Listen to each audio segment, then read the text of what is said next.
Hey everybody, this is Pork Pants. I'm going to be doing some videos for Sine Mora EX on the Nintendo Switch. I'm going to be playing through story mode first, and then we can go through some of the other game modes. There's arcade, score attack, boss training challenge, versus, etc.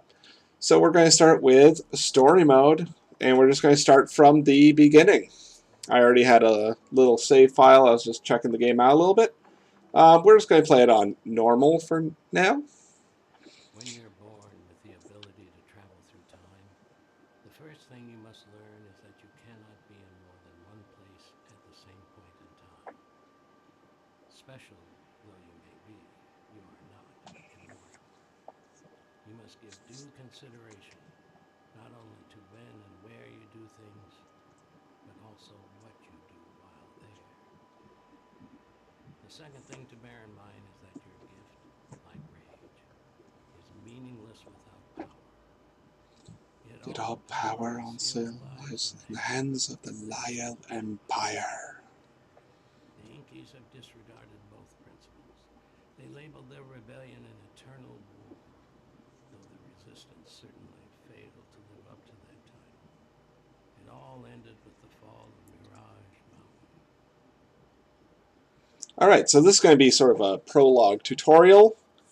You can actually hold L to fast forward this, but for these videos, we'll give it a watch. Should be pretty fun. This level will show us how to... Hold on. 1200. 4. 76. 12. Beginning descent. Do you copy? Cobalt King calling headquarters. 1200. 4. 76. 12. Beginning descent. Do you copy? Copy that, 1200. 4. 76. 12. Cobalt King. Navigation says we're on target above the city. Counter-gravity anticipated. In 3, 2, 1, and it's a go. And now I'm in control. Pretty standard controls. You'll notice the timer at the top.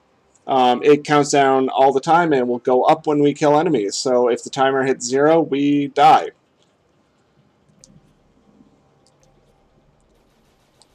So we start off with a pretty just generic machine gun here. That'll be upgraded later on in the tutorial. One thing, I love this game's graphics. So far it's been amazing. With all the stuff in the background, the explosions. I haven't seen any slowdown either, which is pretty cool. So none of these graphics are causing issues yet. Cobalt King to the pack. 2 Merensteins at 55. I'd rather not have to face them one-on-one. There is actually an achievement for killing everything in the prologue, so we'll give that a shot and see if we can. 54. One cool thing we just unlocked was the sub-weapons. So this guy will have a sort of a swarm of seeker missiles. Let's see if we hit B. Does a ton of damage. And the second one will do the same way.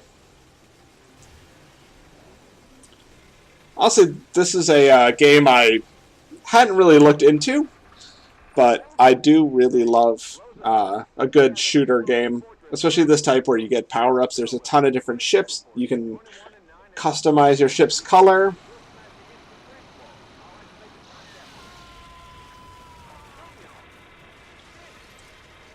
Aw, poor guy. Rest in peace, Bellwether. We're just going to do the novice pilot. Affirmative, 22. Time capsule active. Let's go.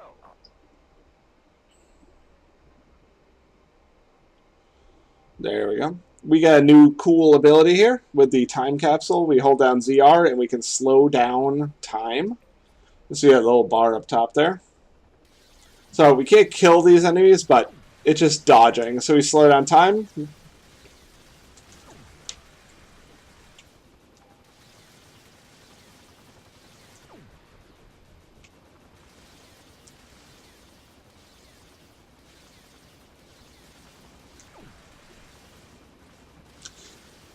This is pretty cool, though. One thing to remember too is that the time will matter on the once we hit chapter 1. You actually get bonus points for however much time you have left. So you essentially get a bonus for killing all the enemies and having a ton of time left, which is pretty cool. Now we get a tutorial for our power-ups. Sometimes we get a time extend when we die. That's what this purple one is. Score is just score. This will replenish our sub-weapon, our gauge, additional time, shield, and then this increases our gun.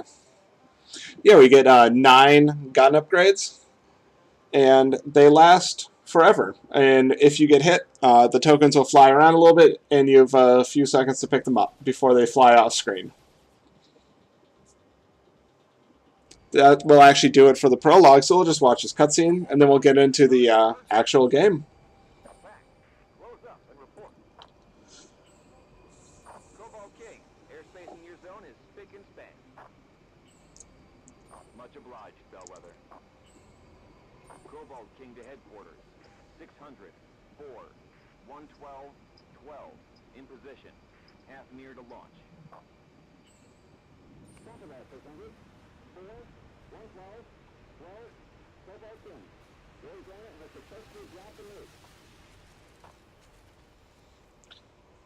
Yeah, it's a big old bomb.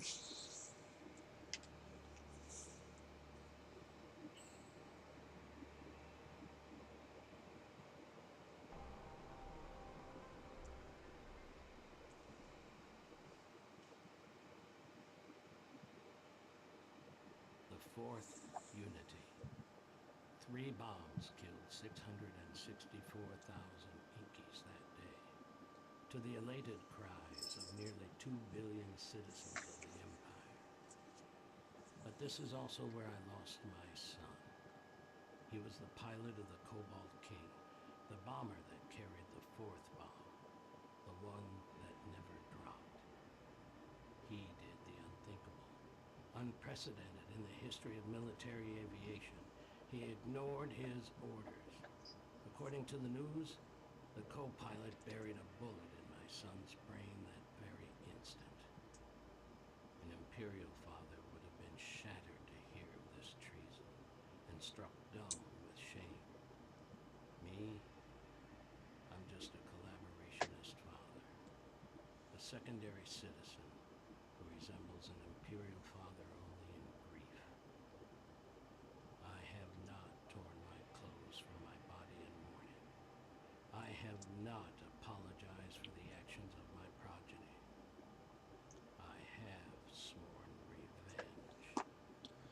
This is a pretty good little story tidbit here. This guy, Rono Trakos, is on a revenge mission, and so far the missions will sort of help him along with that. So now we're into the actual game. We'll get some scoring, I hope. Moneta Point. We call it the Eternal War.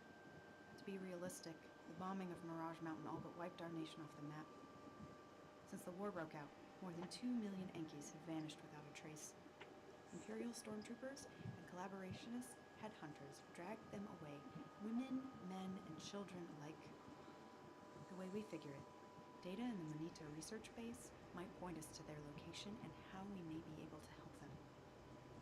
We shall take every measure, no matter how few our numbers may be.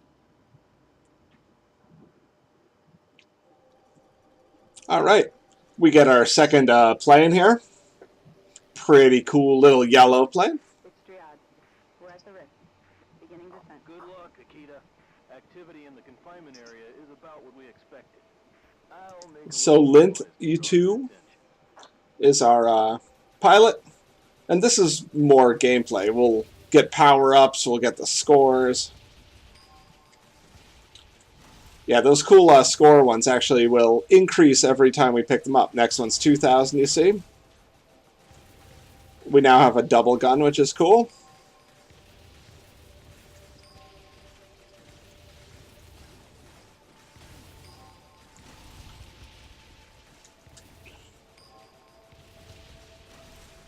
There we go. I missed a time extend there, but I don't think we'll be dying, so...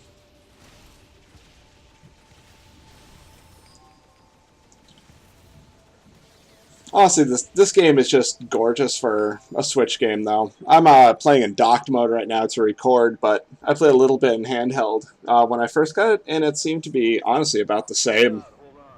I think I saw something strange. I'll make a lap around the observation tower. What is it, Ito?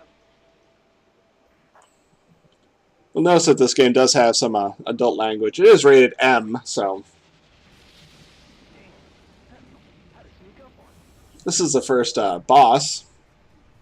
Akita, do you copy? Get that help?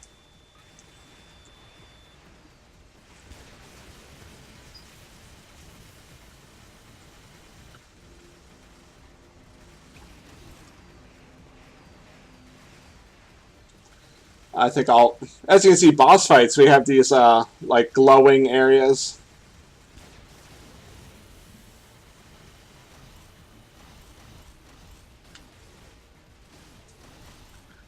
Jeez.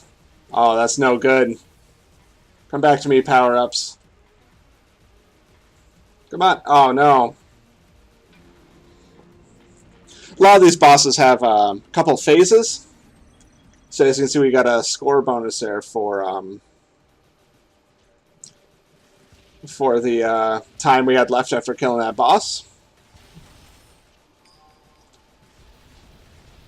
The variety of enemies is pretty awesome too. There's boats and there's planes, there's tanks. See, now you can see the real power of leveling your weapons up. Spread shot. Oh yes.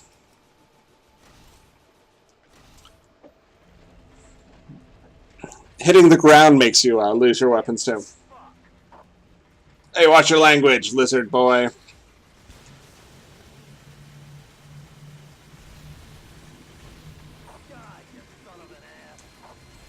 Son of an ass. Come on. Can't say that. Akita.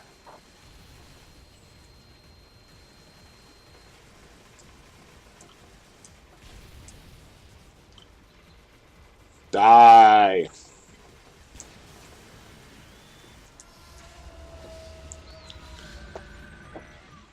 As you can see, the powered weapons, when you hit B, are actually pretty crazy, so it definitely behooves you to save them. This is now an undersea level. Now this is actually the other character. It's the buffalo dude that is on his revenge mission here.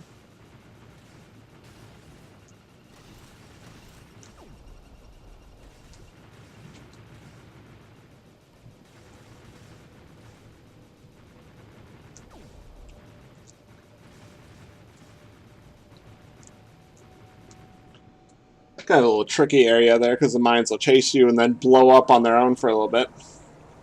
But I really love how these underwater levels look. It's just, it's pretty good fun. All the bubbles, the layers, and there's, no, like I said, there's no slowdown on any of this yet. This is pretty tight. Obviously, if you hit the ground or the walls or anything, you'll lose your weapon orbs.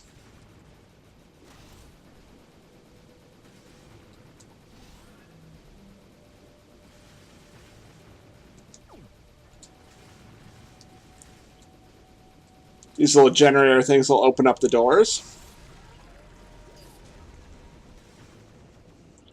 There we go. Might as well kill all the enemies and get our max time bonus.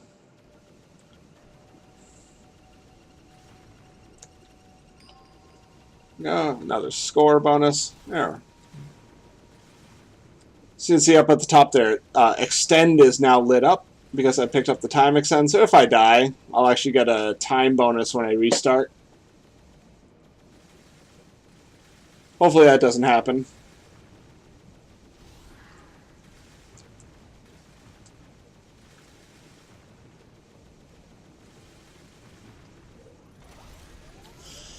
Almost max. We're at 7 out of 9 for our weapon now. You can see the difference there.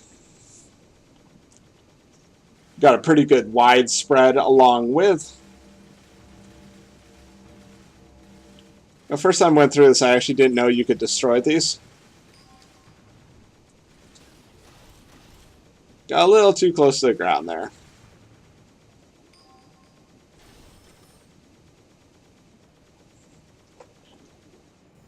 There we go.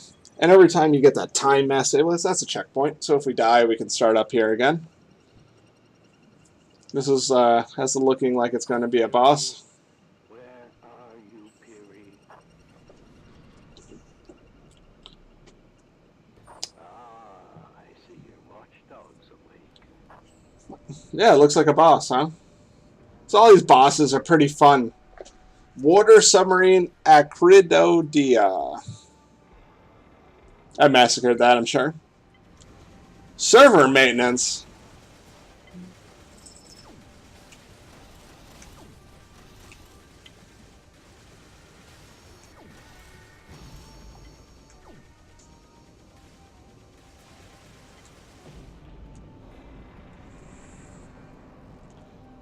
So I beat that section. We'll sort of move to the next one.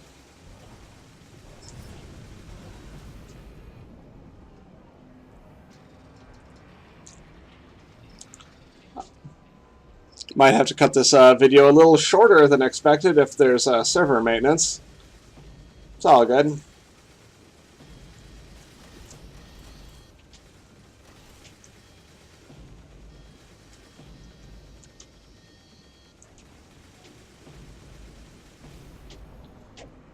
Also, these bosses are a lot of fun. They have a ton of different attacks, ton of different parts to hit. As you can see, there's all sorts of cool lasers. This one's got... Oh, man. I actually meant to slow down time there, but that big crazy bomb thing worked. Now he's mooning us. That's just rude. Come on, guys.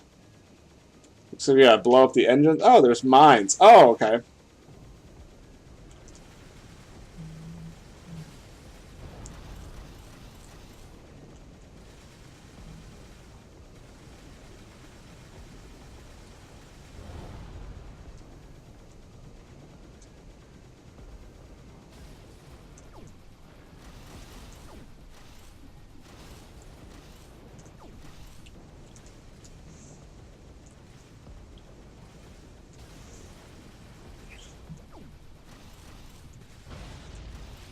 There we go. Looks like the boss has been defeated.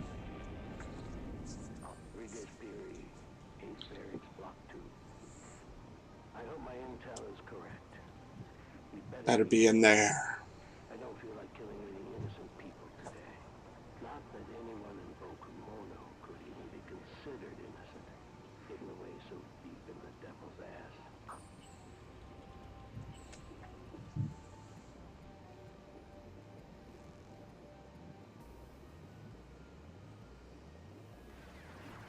I'll pay you double, you piece of shit.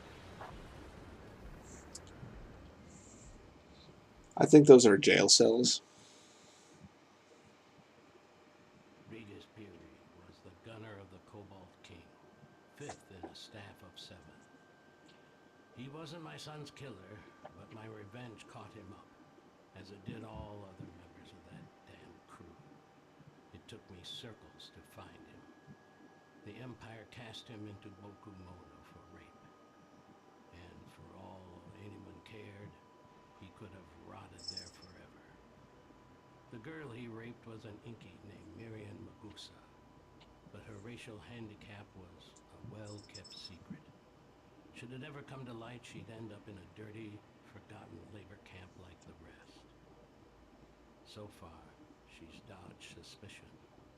Imperialists are too half-witted to look beneath the surface. She was young and tough, but more important for my purposes, she was a pilot who could be politically compromised. I needed her to help me pay that bastard back for the death of my son. Fury wormed his way into her body. I did the same with her soul. I threatened her with exposure, so she stuck by me. That is pretty deep. So it looks like he's sort of exploiting this rape victim to help him in his revenge mission.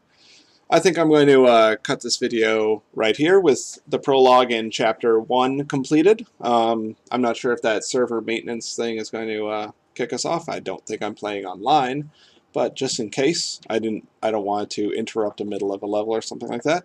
So I hope you guys enjoyed the video, and we'll be back later with more games. We might do 2-3 chapters, however long it takes. We'll keep the videos about 20 to 30 minutes long. So again, this is Pork Pants, and I really hope you enjoyed it. If you did, please hit the like button. Consider subscribing. Thanks a lot. Bye, guys.